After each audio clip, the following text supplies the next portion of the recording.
Hi guys, and welcome to this week's deep dive. And this week I've got a very special guest, and this guy has created an effect that we absolutely love at Alex Sam Magic. Now, before we get into the interview, if you haven't done so already, let's see if this is working. Hit that subscribe button and the notification bell, and that will notify you every time we put a new video online, whether it be a trailer for a brand new trick or of course the deep dive. And if you haven't done so already, we have got some deep dives that we filmed before, so if this is your first one, pop back and have a look at some of the others. So the idea of the deep dive is for us to take a deep dive into the mind of the creators, and we're going to talk about their latest release. But for me personally, I really love learning what makes a creator tick and how they approach different plots and subjects in Magic. So for me, these are great. I really enjoy doing these. And later on during the deep dives further down the line, you're going to see some of my old hidden treasure videos. I'm going to be incorporating those into the deep dive. So on various weeks, it will be dedicated to an older effect, something that's maybe 15, 20 years old that you may not have seen before. So I'm really excited to introduce you to those. So before we go any further, let's introduce our guest for today, the amazing Mr. Josh Burch. Hi, Josh. How are you? Hello, everybody. I'm great. How are you? I'm really well, mate. Thank you so much for joining us. What time is it out there? It's about 8 o'clock. So Yep, nice 8 and o'clock. early. Yep, it's not too bad. I have little kids, so they're usually up early too. Yeah. So, Josh, for those people that don't know you, you've just had a trick out called Peanut Butter and Cheese, which we're going to talk about a bit more in depth later on.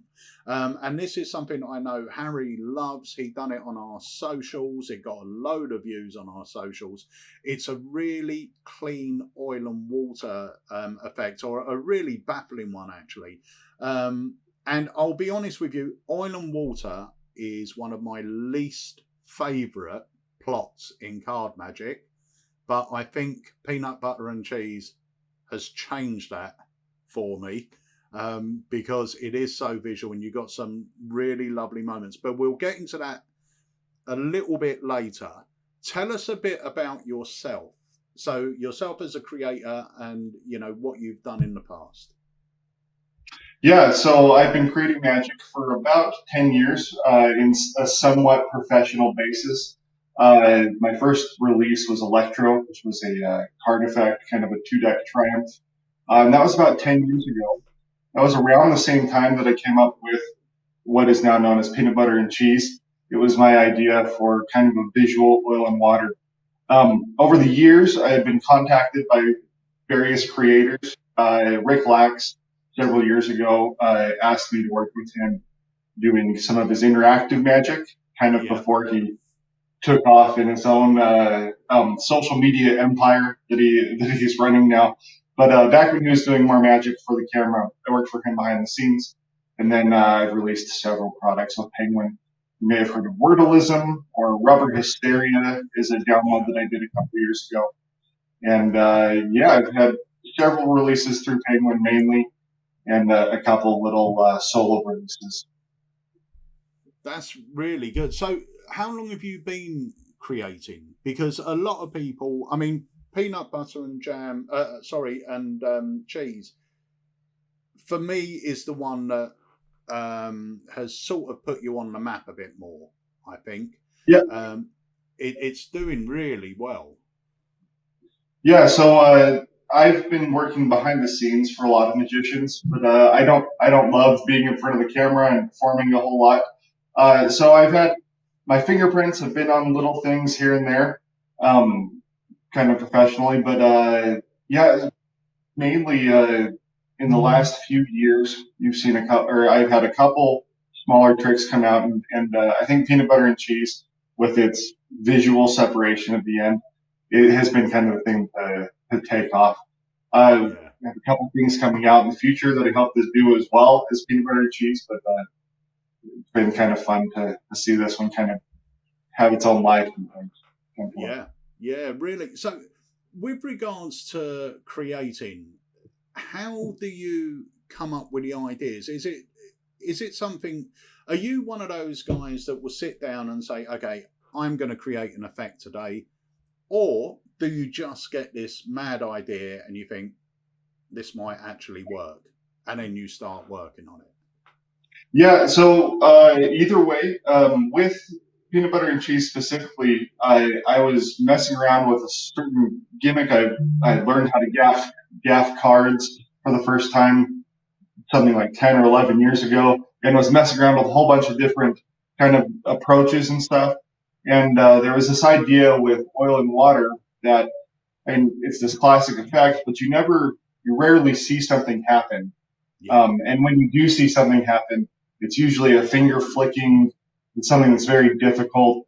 Um, but in this, it was really nice because I wanted to take an approach with oil and water where you could see something that actually happened, see that separation, and it's very easy. All you need is one finger and a table, and you can cause that to separate.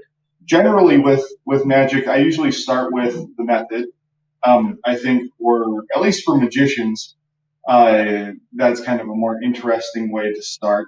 I know lots of magicians are hardcore about starting with the end effect, and that's not really. It's just not really how I work. I had the idea of doing some kind of an oil and water.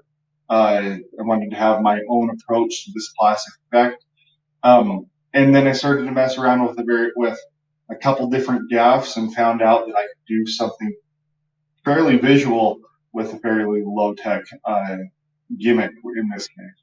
yeah. That's really interesting, actually, because most people I speak to, me included, are usually the other way round. So for me, the hardest part of creating is the premise. It's the idea. The method part, once you have the idea, the method part to me seems to be a little bit easier. The hardest part for me is coming up with the idea. So, Mm-hmm.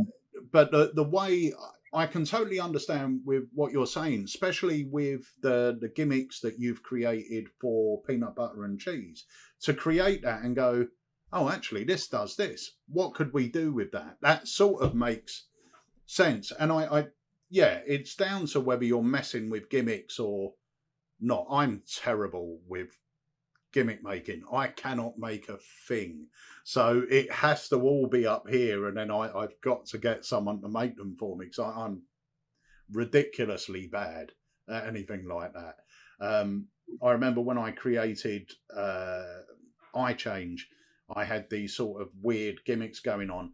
And where I made them myself, I didn't know how to split cards or anything like that. So the packet I was using for 4 cards was about that thick, and it was terrible.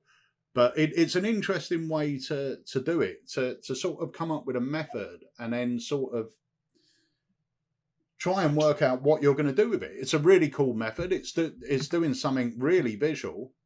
Where am I going to take that? And I think what you've done is pretty perfect. Actually, you've got beautiful moments of color separation that are, you know,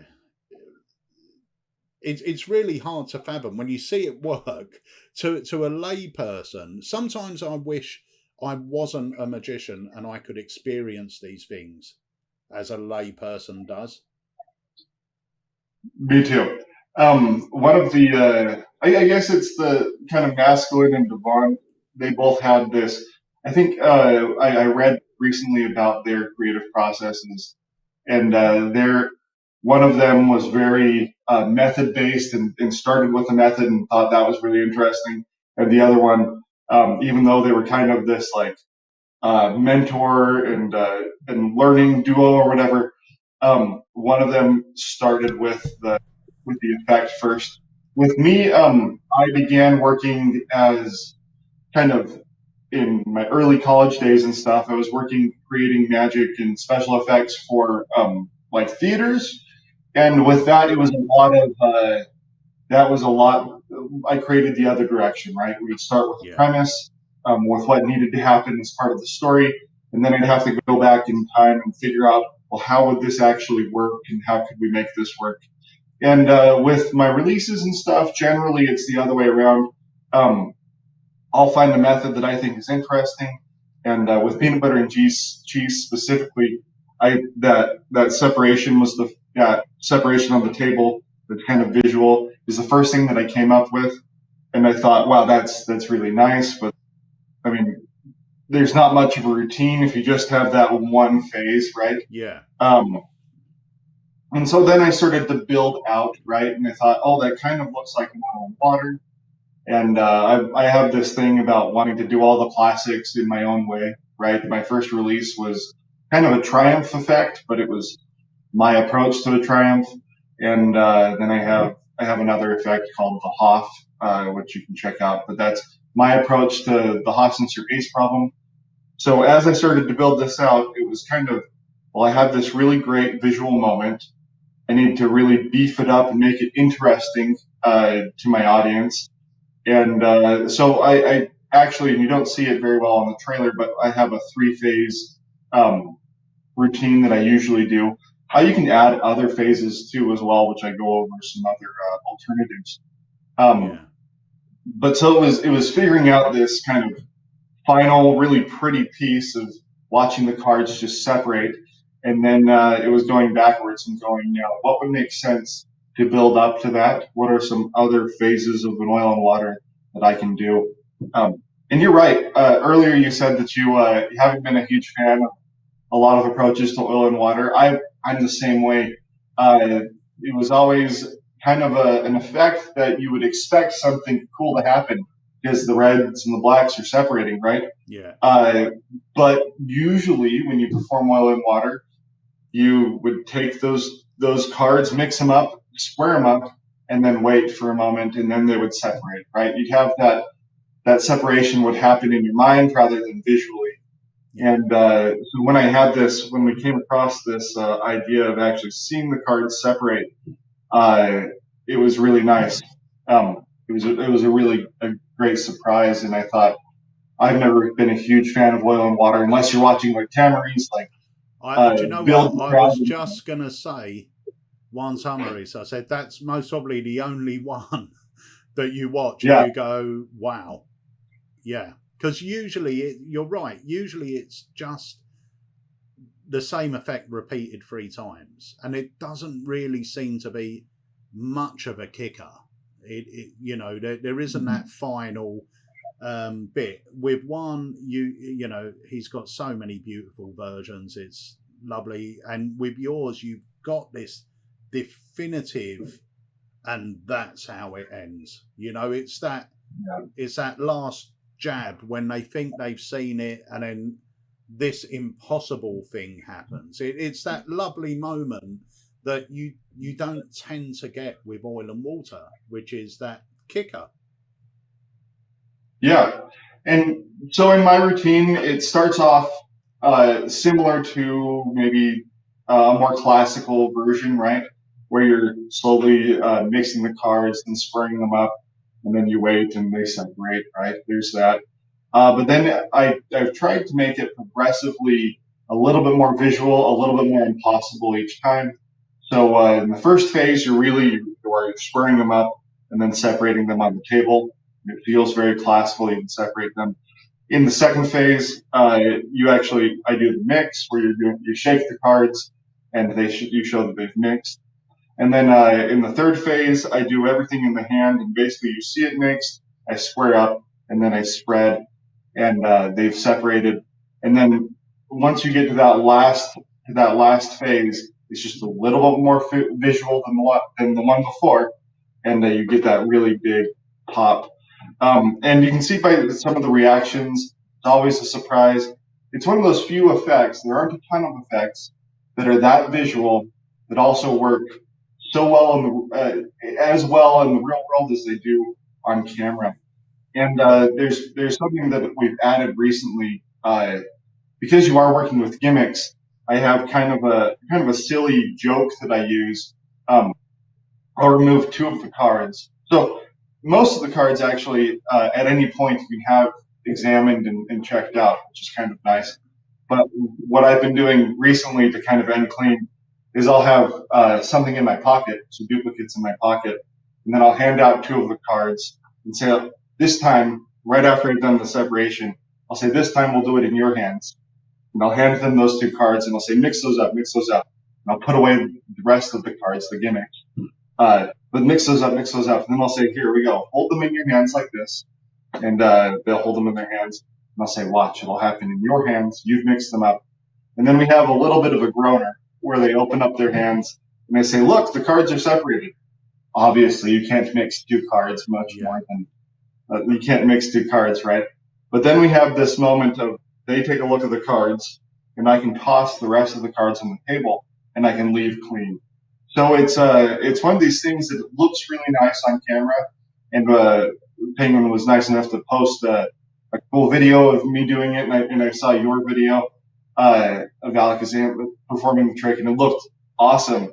But it's one of these tricks that also looks just as visual in a real life scenario, and you can do things to kind of clean up or to move on into another effect. So it is something that I use often in kind of a walk around situation, and it looks great on camera, which is kind of a rare thing in Magic. So that was really exciting for me as well. To get a visual moment that works really well live as well. Yeah, that it's really cool. It's a great trick, and I'll tell you what, we're going to speak a little bit more about it.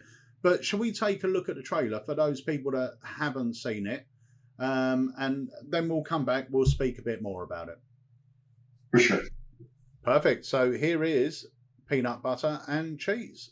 3 blue back and 3 red back cards. On the face, there are 3 black cards and 3 red cards. You see these cards mixed, so they alternate by colors.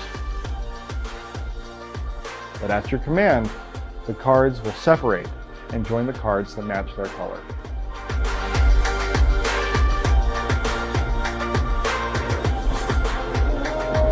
One hand in slow motion, 1, 2, just like that, and they separate once again.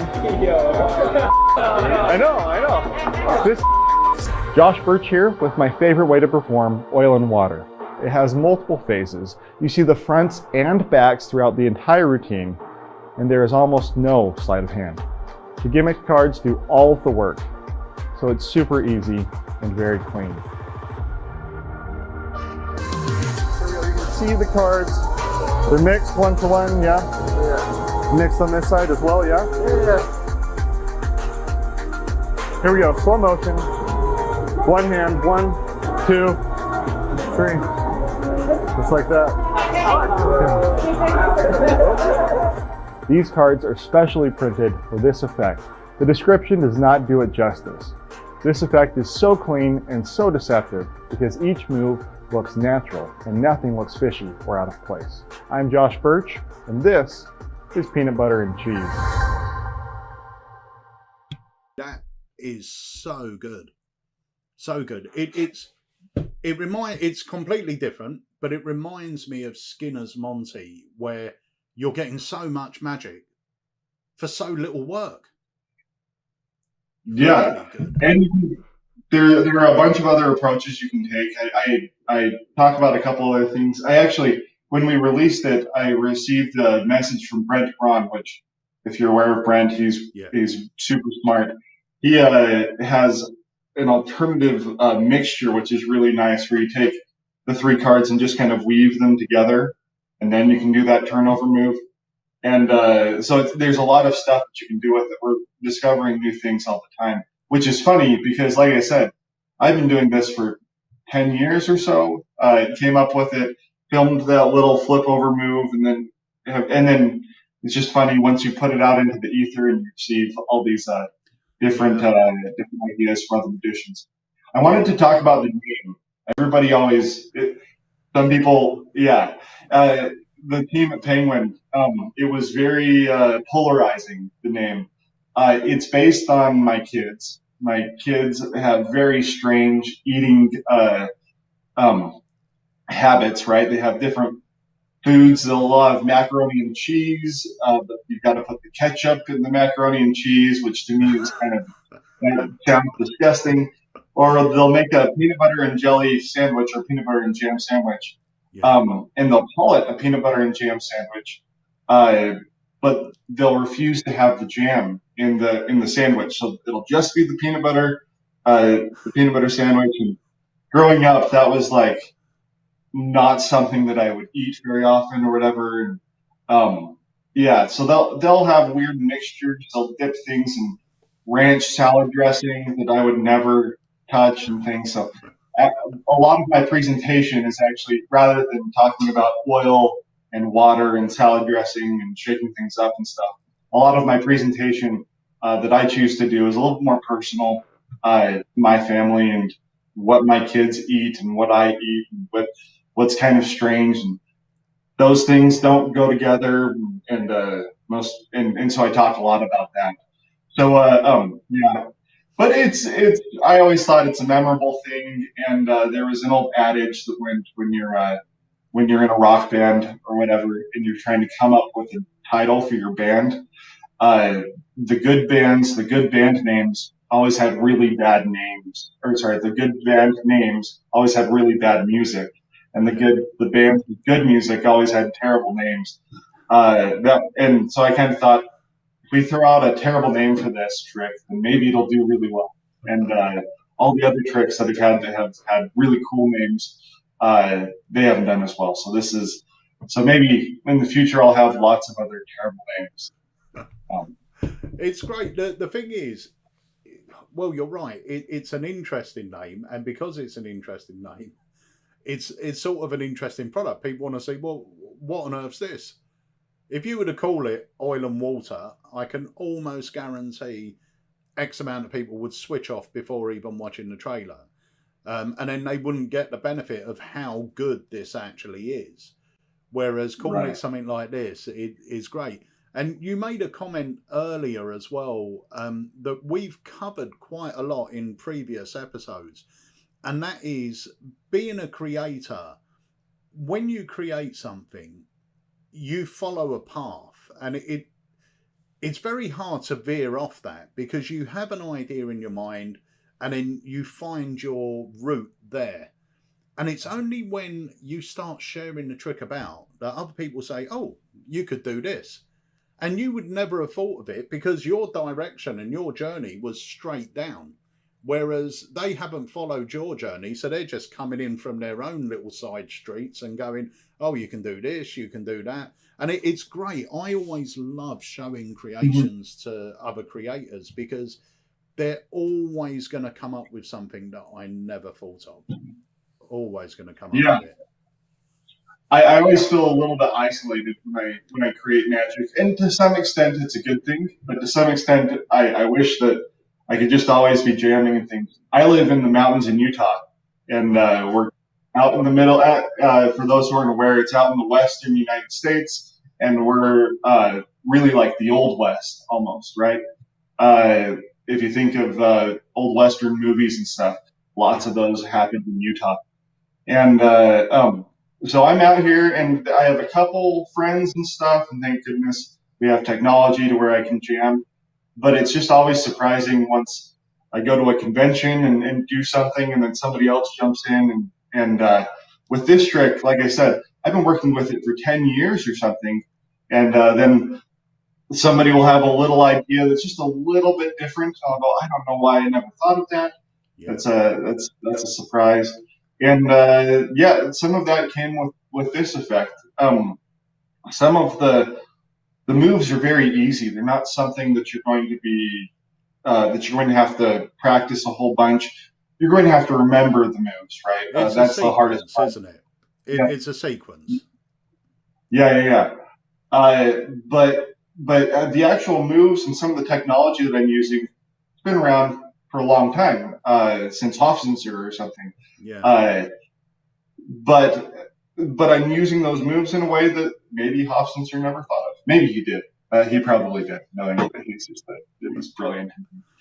But yeah, it's just interesting how somebody new jumps in and will really innovate an idea. Yeah. I feel like they've taken every approach to. Yeah. So with the download, are you getting various phases, or are you just you're getting your straight 3-phase routine because that's your preferred routine, right? The 3 phases, which is pretty perfect magic wise.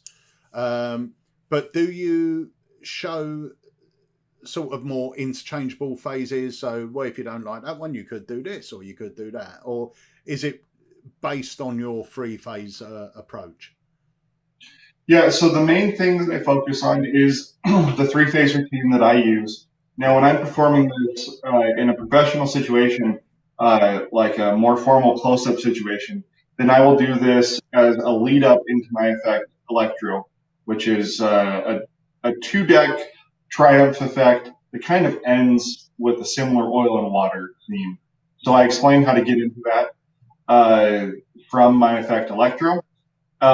And then I also explain how to get into it if you're just carrying it around with you. And then I do go off, and because it's been so long, I've had a handful of different approaches. So I do explain a handful of different things. I explain the tableless version, which is still fairly visual. It's not quite as visual as if you don't have a table, then you can't do that flipple. Yeah. But I do explain something that might be more appropriate if you're doing walk around or restaurant work. And then I do, there's a handful of things with transpositions and separate the cards. And then I talked about a couple other ideas. It would work with a sandwich effect. There are a handful of other ideas that I do discuss on the video kind of towards the end. The main thing is my 3-phase routine. And I always like to throw in extra stuff, and I encourage people to try their own, to experiment and make it their own, of course. Yeah. And 3 phases, I think, is pretty perfect in magic. And the beautiful thing about peanut butter and cheese as well, once again, which makes it perfect, is the fact that each phase builds in impossibility, in being visual. The ending is a stunner. But you've got lovely, even when you watch the trailer, you've got those lovely moments where you're saying, look, keep an eye on these cards. You can see they're mixed. I'm going to do it with one hand. Bang, just like that. And they've separated. And that's why I was saying it reminds me a bit, not trick-wise, but it reminds me a bit of Skinner's Monty, because there are no difficult moves. It's just a sequence. Remember that sequence. And then it will flow. So I love it, and I can't wait for your next creations. If they're anything like this and as inventive as this, I'm going to be all over them, because peanut butter and cheese is brilliant. Yeah, I appreciate it. Well, the cards are all printed on USDCC stock. It's made in back design. Which matches just about any deck that you've used. And you get that extra visual moment because there's the red backs and there's blue backs as well, which makes it a little bit different. But it's something that I was really excited about, and I'm glad that you could take a closer look at it, for sure. Yeah, it was great. Well, thank you so much, Josh, for joining us on the deep dive. It's been an absolute pleasure for me. When I saw this trick, I approached you immediately and said, could you join us on it? Because I wanted to speak more about it. It's a great little effect. It's a brilliant creation. And I love what you've put into it. I love the visual moments. I love really everything about it. The structure of the routine. I'm always a big fan of a routine that's been well structured. And by that, I mean something that builds naturally to a really nice sort of ending, a nice visual ending. And with peanut butter and cheese, it does that. It builds so nicely. It gets more impossible, and each phase is a shocker moment to the audience. Each phase, and I think it's one of the best, if not the best, versions, or a gaff version, an easy to do version of oil and water I've ever seen. I don't think there's anything that matches it really. If you want to do an oil and water and you want some visual elements, truly visual elements, this is the one you need to go for. And it's perfect. It's carrying a little packet trick wallet. And if you're out and about, it's a great little packet trick to do. And your idea of having dupes in your pocket, I think is great. Yeah, I when I carry it in a packet trick wallet, I'll carry it in a Z Fold wallet just in case. Really, honestly, nobody's ever come and asked, can I check out those cards? Because each phase, I'm showing the faces and the backs. Yeah. But even if they were, then I'd have the Z Fold wallet and I can open it up and hand it out just fine and switch those in, which I'm sure you can pick those up at Alakazam. Yeah. Yeah, it's really good. I just had a thought, actually. I'm just going to throw this in here. I might be wrong. But you know the bit that you're saying when you're going to hand 2 cards out and it's a bit of a gag? Yeah. I think, I don't know if this would work. I don't know why it wouldn't work. But you imagine having 2 spectators and then you do the Monty move. So the cards are face up and you say, look, we got the red card here. Now you do the Monty move and flick the card, hand it to them face down and say, you hold that. That means you've got the black card. Do me a favour, place your hands under their hands and let's see if we can make your black card raise up through your hands into their hand. And now when they turn them over, the cards have switched. And all you need for that is a Monty move. And then you've also, instead of a gag, you've actually got another piece of magic. And then you bring the other cards into play and you're done. Yeah. For sure. Yeah, I love extra stuff like finding out new things about this and new approaches for sure. I really appreciate it. Yeah, for sure. I think you could do that. Brilliant. So, Josh, thank you so much for joining us and good luck with all your future releases. You've found some new fans right here at Alakazam, and we're going to be looking out for your name, mate. So thank you so much for joining us. Right. Thank you so much. Have a good day. Guys, so that's it. That was Josh Burch with his fantastic Effect Peanut Butter and Cheese. You can grab it on the website. And remember, if you haven't done so already, please subscribe to our YouTube channel and hit that notification bell and you will be notified every time a new video goes live. Next week, we have got another special guest for you for another deep dive. And until then, have yourselves a great week and we will see you next week. Also, if you'd like me to interview anyone in particular, leave your comments under the video and also let me know what you think of these videos. I love reading your comments. Anyway, guys, have yourselves a great week. I'll see you next week on the Deep Dive.